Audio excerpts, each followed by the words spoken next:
The scratching started subtly, a faint rasp against the old floorboards beneath my bed. It was the kind of sound you dismiss at first, a settling house, a stray branch against the windowpane. But it persisted, growing louder, more deliberate.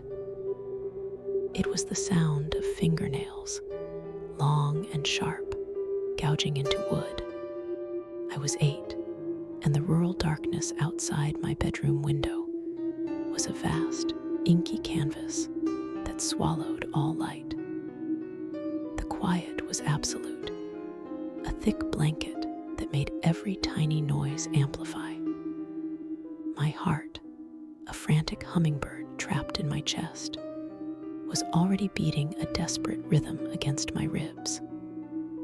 I'd asked Mom and Dad to leave the hallway light on, just a sliver of safety seeping under the door. But tonight, it felt like a futile gesture. The scratching stopped. A sickening silence descended, heavier and more menacing than the noise before. I held my breath, straining my ears. Then a creak, not the floorboards, but the edge of my mattress shifting. My eyes, wide and unblinking, were fixed on the dark void beneath my bed. Slowly, agonizingly, a shape began to emerge. It was low at first, a hunched form crawling on all fours. The faint glow from the hallway painted a distorted silhouette against the darkness, but it was enough. It was my father. He unfolded himself, his frame impossibly long in the confined space. He stood, a towering figure in the gloom, his face obscured by shadow. I remember the way his eyes seemed to gleam, reflecting the sliver of light. He didn't look like my dad. There was a stillness about him, an alien rigidity. "You forgot your prayers," he rasped. His voice was a gravelly whisper, entirely unlike my father's warm baritone. It was a sound that scraped against my very soul. He didn't wait for a response. He turned and glided out of the room, his movements too fluid, too silent for the man I knew.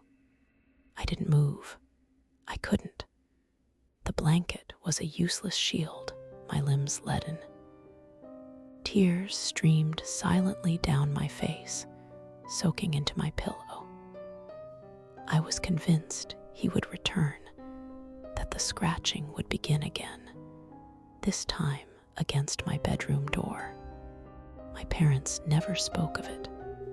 I, in my terror, never questioned it the next morning. But the memory, the visceral fear, never left me. Years passed. I tell the story occasionally, a morbid joke about my dad's peculiar parenting methods. But the details always felt wrong, too sharp, too terrifying for a simple prank. My father, a man of hearty laughs and firm hugs, had never possessed nails long enough to create those deep gouges. He would have announced his presence, reveled in my fright, not emerged from the shadows like some spectral harbinger. He always denied it, of course, a vague confusion in his eyes, as if I were fabricating a memory. But I knew the scratching wasn't him. I knew the silent, unnerving figure that emerged from the darkness wasn't my father. It was something else, something that wore his form, that spoke his words, but was utterly, terrifyingly alien. And as I lay there, paralyzed by a fear that transcended reason, I wondered what else might be lurking, just beyond the edge of the light. What else is hiding in the dark? You might think you know who's in your home, but sometimes the things that look like them are not them at all. Are you sure you're safe?